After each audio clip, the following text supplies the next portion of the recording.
এখন থেকে ৭৫ বছর আগে ব্রিটিশ সাম্রাজ্যের কাছ থেকে স্বাধীনতা লাভ করেছিল ভারতীয় উপমহাদেশ। তবে যাওয়ার আগে ব্রিটিশ সরকার ভারতবর্ষকে দুটি ভাগে ভাগ করে দিয়ে যায়, ভারত ও পাকিস্তান। সেই রাজনৈতিক নেতৃত্বের বিরুদ্ধে ব্যর্থতার অভিযোগও রয়েছে, সেখানে স্বার্থের বিষয় ছিল।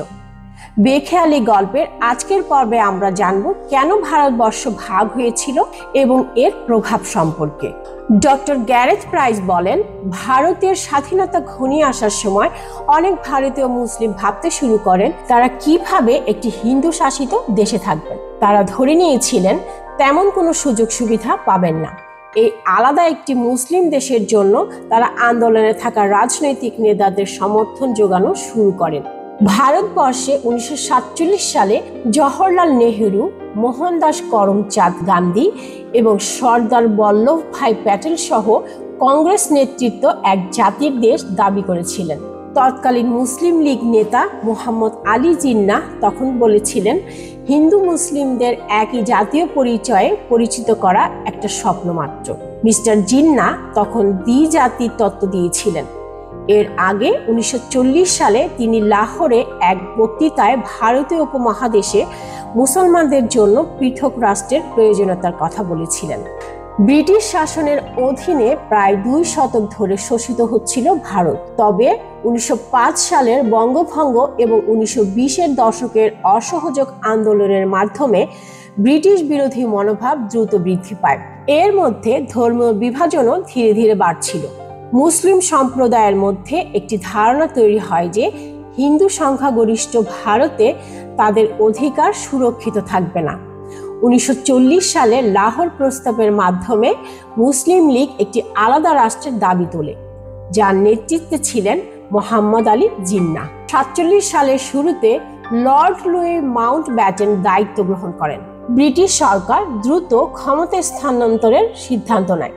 1947 সালের 3 জুন মাউন্টব্যাটেন পরিকল্পনা ঘোষণা করেন। এর মূল বিষয় ছিল ভারতকে দুটি রাষ্ট্রে বিভক্ত করা হবে, ভারত এবং পাকিস্তান। ব্রিটিশ আইনজীবী সিরিল রেডক্লিফের নেতৃত্বে সীমান্ত নির্ধারণের জন্য একটি কমিশন গঠন করা হয়। তিনি পাঞ্জাব ও বাংলা প্রদেশকে হিন্দু ও মুসলমান সংখ্যাগরিষ্ঠ অঞ্চলের ভিত্তিতে ভাগ করেন। তবে এটি তাড়াহুড়ো করে তৈরি হয়েছিল এবং এই সীমারেখা নির্ধারণের সময় অনেক অবিচার ও ভুল সিদ্ধান্ত নেওয়া হয়েছিল। 14 আগস্ট পাকিস্তান স্বাধীন রাষ্ট্র হিসেবে আত্মপ্রকাশ করে এবং 15 আগস্ট ভারত স্বাধীনতা লাভ করে। পাকিস্তান দুটি অংশে বিভক্ত ছিল, পূর্ব পাকিস্তান বর্তমান বাংলাদেশ এবং পশ্চিম পাকিস্তান।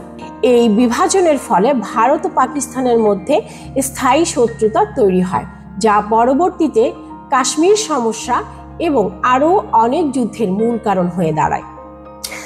বিভাজনের ফলাফল: জনসংখ্যা স্থানান্তর। আনুমানিক 1,50,00,000 মানুষ তাদের বাসস্থান পরিবর্তন করতে বাধ্য হয়। সহিংসতা ও দাঙ্গা। এই স্থানান্তরের সময় ভয়াবহ দাঙ্গা, লুটপাট এবং গণহত্যা ঘটে।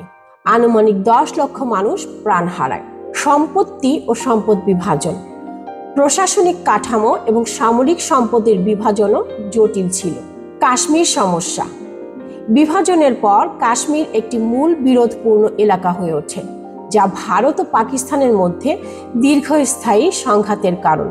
1947 সালের ভারত বিভাজন শুধু ভৌগোলিক সীমারেখা নয়, মানুষের হৃদয় ও সংস্কৃতিতেও গভীর প্রভাব ফেলে। এই ঐতিহাসিক ঘটনা আজও ভারত ও পাকিস্তানের রাজনৈতিক ও সামাজিক বাস্তবতায় প্রভাব বিস্তার করে চলেছে।